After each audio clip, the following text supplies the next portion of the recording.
I'm not going to take forever to release post-game content or bonus videos like a certain person I'm a fan of. Hello everyone, Maxis here. Welcome back to another episode of the Pokemon HeartGold SoulSilver Let's Play, or rather, one of the bonus episodes.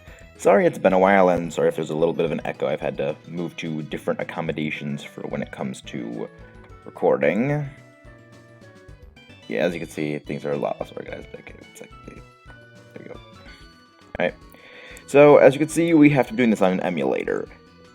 I am showing off some of the bonus content, some of the Wi-Fi events that was in HeartGold and SoulSilver, and unfortunately, because these were not on my cartridge, and in fact, one of them was not even released at all, we have to use this on emulator. I would not want to risk hacking the game and risk damaging my cartridge of HeartGold and SoulSilver.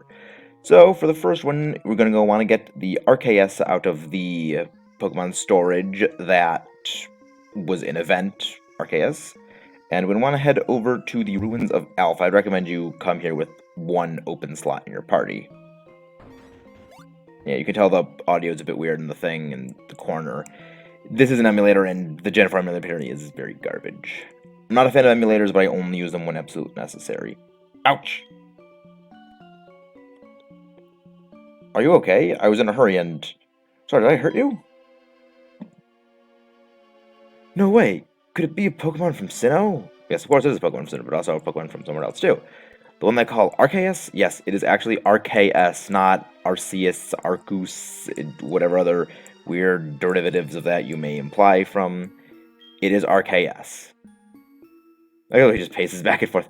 Oh, could this be Arceus causing all this? Can I explain it any other way?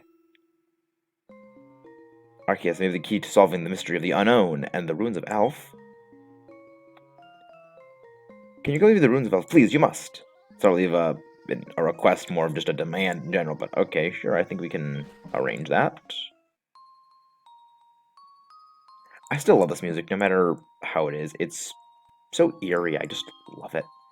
I have played these ruins for many years, but something feels different.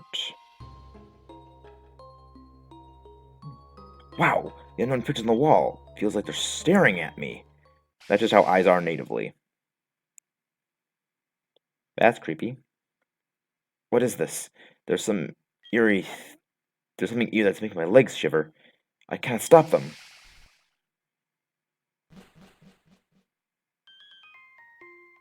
And we're suddenly transported somewhere else. Before we go any further, RKS, the Alpha Pokemon. With 120 across the board, RKS is a Pokemon capable of doing almost anything you need. It can use physical attacks with Swords Dance and Extreme Speed without the need for anything else, and be what is known as the Extreme Killer RKS. It can further boost that with its normal type Stab. It can run a bulky set with Seismic Toss and Toxic, and whatever other support and setup you need. It can really be whatever you need it to be it support, offense, defense, screens, tailwind, weather, gravity, and even Trick Room are things in its toolkit. However, with all of those possibilities open to you, there is still one more, and well, actually a lot more than one more, but we're just going to sum it up as one more. Judgement. This is RKS's signature move. A base 100 power, 100% accurate move that will always receive Stab.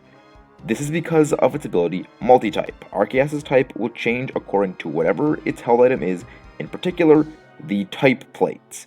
While it might seem a bit bad that it has to hold an item to be a different type and get the attack bonus, and have that type be what Judgment type you are using, this actually isn't that bad, since the type plates boost moves of their corresponding type by 20%. This makes Judgment effectively a base 180 power move, including the same type attack bonus, which you're always going to be getting. That's a lot of power. However, the bad when it comes to this is the Azure Flute. The item which was supposed to trigger an encounter where you were going to catch RKS was never released. However, There were other RKS released by Wi-Fi events, it's just the specific one with the Azure Flute was never released. It truly is a Pokemon like no other. There we go. Alright, and there we go. So, with all that out of the way, yeah, we got a hiker guy up here. Well, hello. So freezing, isn't it? For a youngster like you to be interested in the Sinjo ruins is not something you see every day. Take a look at them. From the design of the pillars of Sinjo ruins, you can see that the cultures of Sinnoh and Johto have blended. Indeed they have. You can see the pillars that resemble Spear Pillar with one of those Runes of Elf hut things. We're standing here. We don't need to be standing here. Why don't you come to the cabin at the corner for more discussion? There might be someone in that hut. The Sinjo ruins. If you actually check your Poke Gear, we are not just in Johto. We are actually a place a little bit above Johto itself. So a little bit of an interesting optional area. And I like that. It's a nice little deal that they actually have you. Of course. That's not good. Yeah, I don't like emulators for this reason. Just not a fan. By the way, we happen to have a person at the cabin. Any trainer who knows who she is, a famous trainer from Sinnoh, traveling around to study the myths and ancient ruins. Isn't that something? Well, there's a lot of female trainers from Sinnoh that are pretty well known. I mean, it could be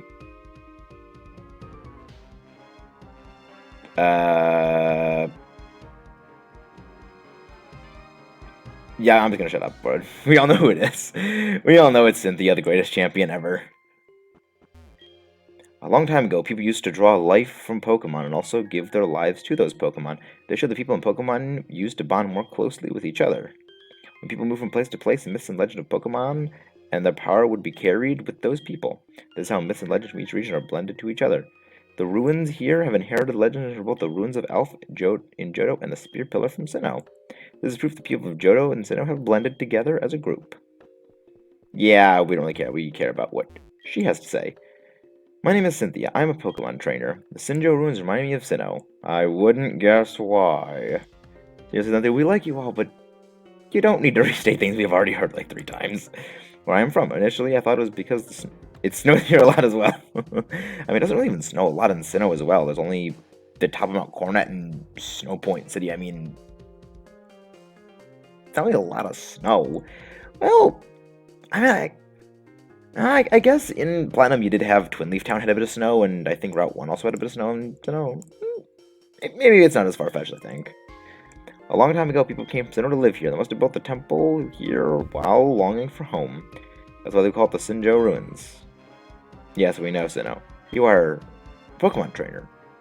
And it's a strong power coming from your Pokeball. Context, please. I feel from your presence the power of Dialga, Palkia, or could it be Giratina? It's similar, but not quite the same. Have you got time? Can you come to the Sinjo Ruins with me? Call it a trainer's intuition. When you and your Pokemon step onto the stage, something will happen. Come on, let's go. Alright, so we have been summoned by Cynthia, something I don't think any trainer would ever want to deny. Alright, and we are back. There are all these little ride-on statues over here, or at least that's I think they're supposed to be with the terrible resolution that is this emulator. It's even more fuzzy than it actually should. It's so bad. This is the Mistray stage, where the mythical stage built to show respect for Arceus. It said that people used to celebrate its magnificent might with music and dance. Some people in Johto still pass down this tradition. The mystery stage allows a single Arceus and nothing else to get on the stage. I mean, what's preventing anything other than an Arceus from just getting on there? If you wish to go up there, you have to deposit your other Pokemon in the PC box in the cabin. Convenient how there was a PC box right here for us to deposit our Pokemon into. It's almost like this was planned as an event of some kind. Alright, back at the Mystery stage. The Mystery stage is yes, I know, blah, blah, blah, blah, blah, we know. When you mention math, document space-time, document space-time and antimatter, or what combined we call the world. Antimatter does not combine with time and space to create things. Antimatter destroys matter, as in it completely removes it from existence. And called the world, born Arceus stands on the mystery stage. This is where one might say the lead enters the mystery stage at last. In all studies of ruins and Pokemon mythology and cinema have been bringing me to this stage here today. It says she said only an Arceus and nothing else can enter the mystery stage, and yet her and I are both on the stage, as well as some snow. Lies.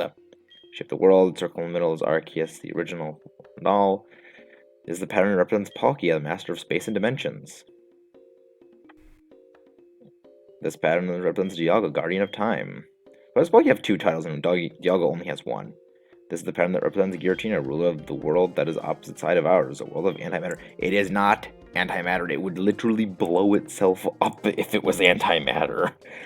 Arceus accepted you as its trainer. Arceus, having shaped the world is said to show you a glimpse of its true power, possibly making life appear out of nothing. It seems that something will happen if you choose one of the circles. You'll want to be well prepared. And I am here to prepare you thusly. Arceus looked at the sky and shouted loudly.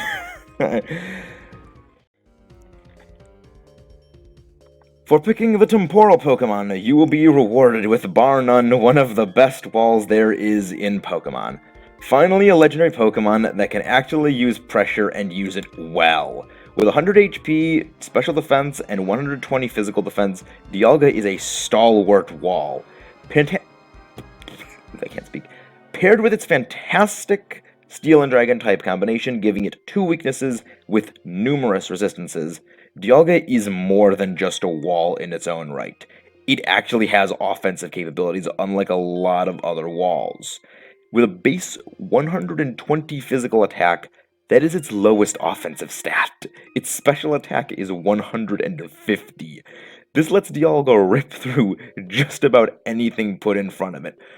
Other walls, it can outbulk them and outdamage them. Attackers, it can outbulk them and outdamage them. It's also a fair bit faster than you'd probably expect looking at it. Base 90 speed is nothing to laugh at when you're this kind of defensive. And now, onto its moves. I'm not going to list all of them because, like a lot of legendaries and like a lot of dragon types, it has a pretty bizarrely expansive move pool, and we could be here for probably 10 minutes explaining why every single one of them is amazing. So I'm just going to say the highlights. Earth Power and Aura Sphere let it beat other steel types, which are one of its biggest issues. It also gets moves like Fire Blast and Thunder to deal with those too, so it can pretty much beat anything you need it to. And for when you don't need to work around a type resistance, it has Roar of Time, its signature move. A Dragon-type clone of Hyper Beam that, when boosted by its same attack bonus and the Adamant Orb, a signature held item, which boosts the power of Dragon and Steel moves by 20%. The 1 turn of recharge doesn't even matter because you're kind of just nuking everything. And even if they do somehow survive, you have the bulk to take the hit. Dialga is beyond fantastic. As for its counterpart,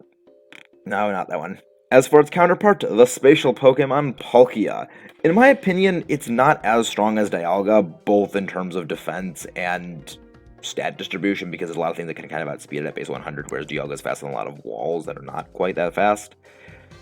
Palkia is certainly a force to be reckoned with on its own. Just because I don't think it's as good as Dialga does not mean it's bad by any means. Its water dragon typing is pretty good. It only has 1 weakness, however that 1 weakness is dragon, and until Gen 6, it did only have that singular weakness. After which it gained an additional weakness and a quad weakness to the move Freeze Dry.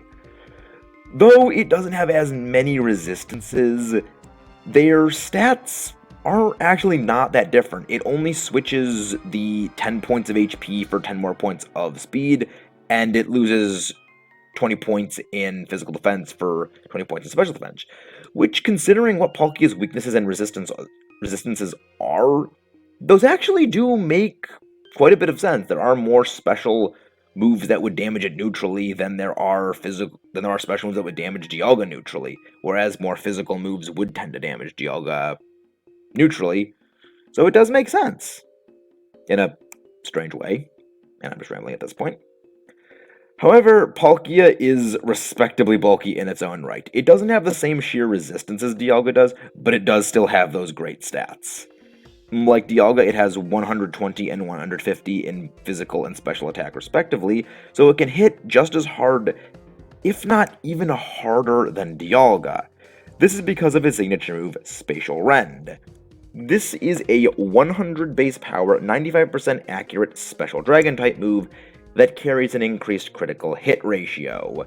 This lets it outdamage Dialga pretty sizably, neutrally speaking, mostly because it doesn't need to recharge the next turn, and it can get critical hits more frequently. Dialga, effectively, you kind of half the base power of Roar of Time because you have to spend spend a turn recharging and a turn using. Palkia can just use 2 Spatial Rend back to back, and it's dealing effectively 200 base power of damage every turn, every 2 turns, not even including if it gets a critical hit. That's pretty fantastic. It, much like Dialga, does have a signature held item, the Lustrous Orb. This boosts the power of its water and dragon moves by an additional 25%, and much like Dialga, it has a gigantic move pool that complements it very well. Both of these, I think you can't go wrong with choosing either of them. However, I don't think you should just pick both of them because offense isn't always everything, as we are about to see with Giratina. And lastly, we have the Renegade Pokemon. If the last two were a bit samey, because they kind of are, Giratina is by far its own beast, at least in this form. Its altered form has fantastic defenses, complemented by very expansive HP. It lacks the offensive capabilities both Dialga and Palkia have in spades, but whoever said you have to deal damage with just attacking moves? It has access to Toxic, it has access to moves like Roost, it has access to its signature move, Shadow Force, where it will vanish, go into a semi-invulnerable turn, where you can only damage it if one Pokemon has no guard, or the move's Mind Reader or Lock On were used on it the previous turn. Give it the Leftovers held item, and this thing can restore its own HP while being almost completely immune to damage.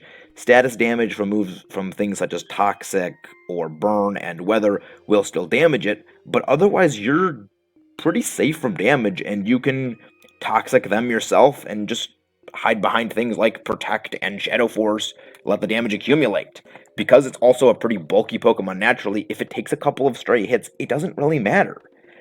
Giratina's altered form is quite fantastic, even though it doesn't have the same raw damage potential a lot of legendaries are known for. However, that's where some of the positives end. Ghost Dragon is a very good typing offensively. Defensively, not so much. This also doesn't help that it doesn't do a lot of damage with its moves, but kind of can get residual damage here and there, and complement that with some not horribly weak attacks, but generally not the strongest moves. But generally not the most damage you're dealing is going to be coming from your primary source of damage output. What I'm saying is not going to be offensive moves. It's going to be residual damage from things like Toxic, supplemented with occasional hits here and there. So it does have a bit of an Achilles heel in how many weaknesses it has. Ice, Dragon, Dark, and Ghost itself is the only Pokemon, excluding a Pokemon that released in Generation 8, that is weak to both of its own typings, which is a bit of a unique honor because Ghost Dragon is the only typing that can actually have that happen to it. And because it is bulky, that doesn't hinder it quite as much. It does also give it a couple of interesting resistances and immunities.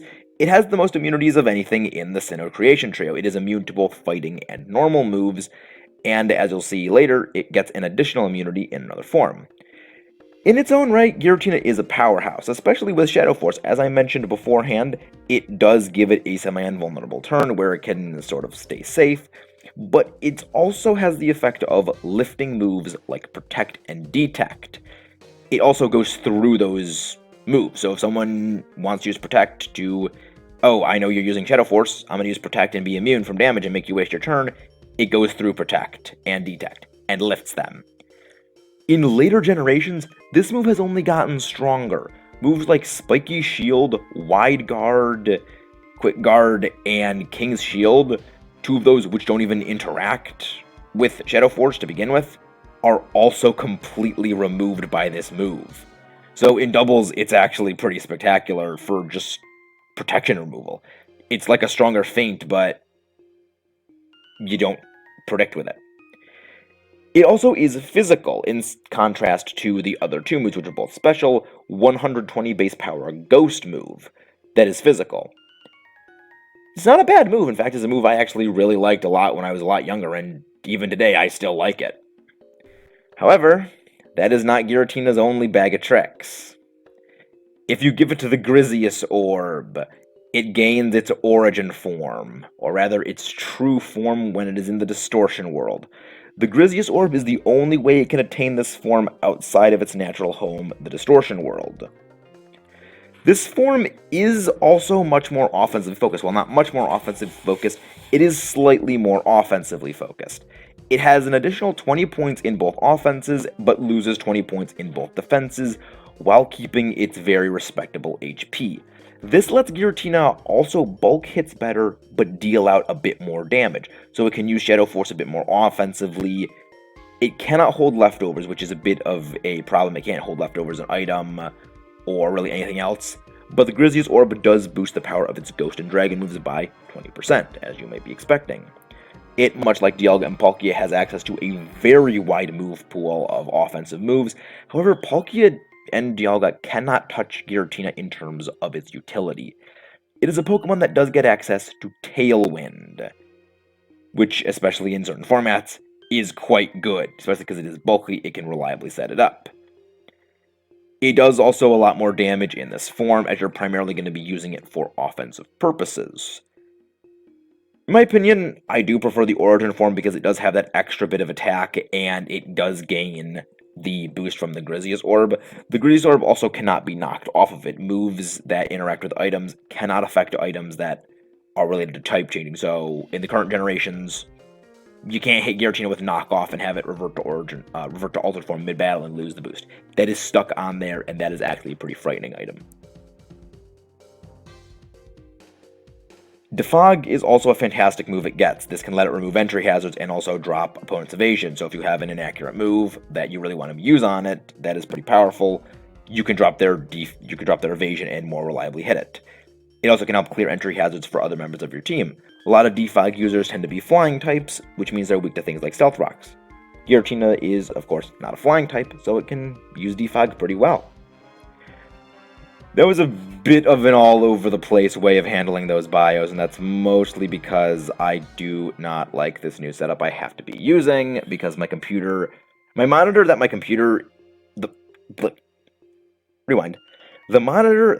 the recording thing is on is about 4 feet in front of me, whereas my laptop is right on my lap, so it's a bit disorienting having to look between the notes I have, the computer that has the game on it, and then the recording monitor, and I'm just all over the place with that.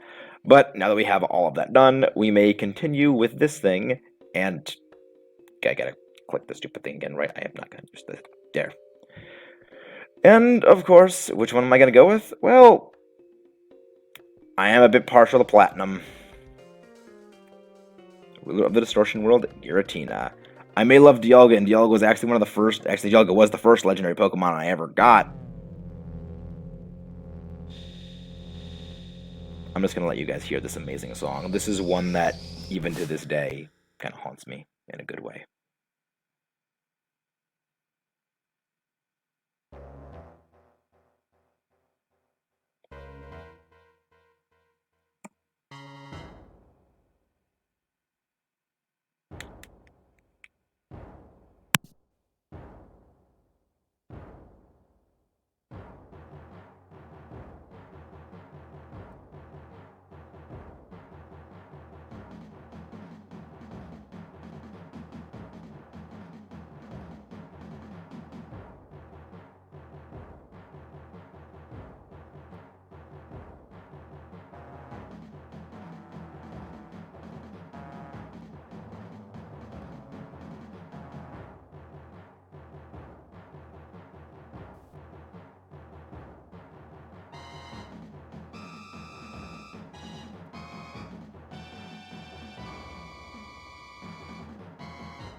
Even now, it still gives me the chills hearing that and seeing that cutscene.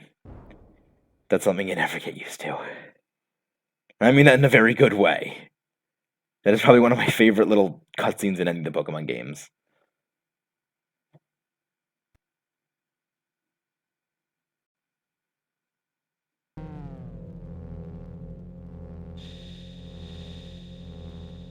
And our bouncing baby Giratina. This Giratina, Palkia, or Dialga will always be level 1. Which I kind of like. I'm glad that they don't give you a level 100 Dialga, Palkia, Giratina. Because you actually can get this at the start of the game. I remember when I first played HeartGold and SoulSilver, I did have an action replay. And I was like, you know what? I really like Dialga and Platinum. I want to have that on my HeartGold team.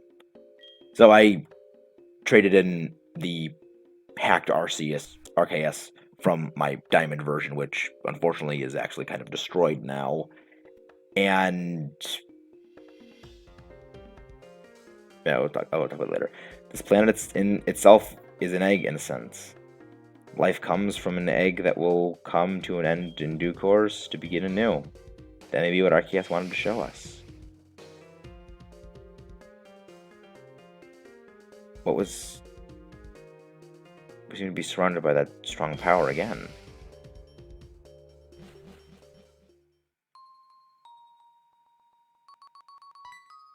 As you can see, the emulator is just kind of freaking out right now. Oh, are you alright? You disappeared in front of me. I was so surprised.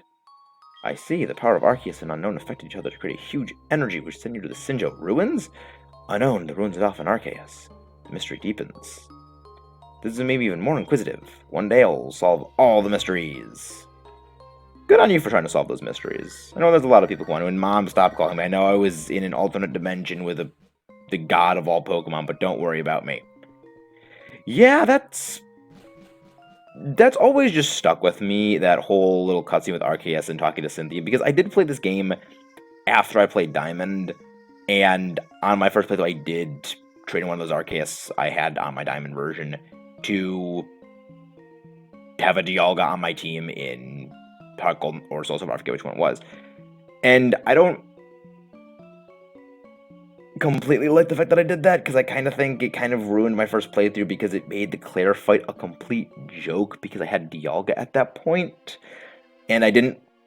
That might be why I actually have a lot more trouble with Claire nowadays than I did then, because I had, a Dialga back then that just utterly wiped her team apart, whereas I actually had to fight her team legit in some later games.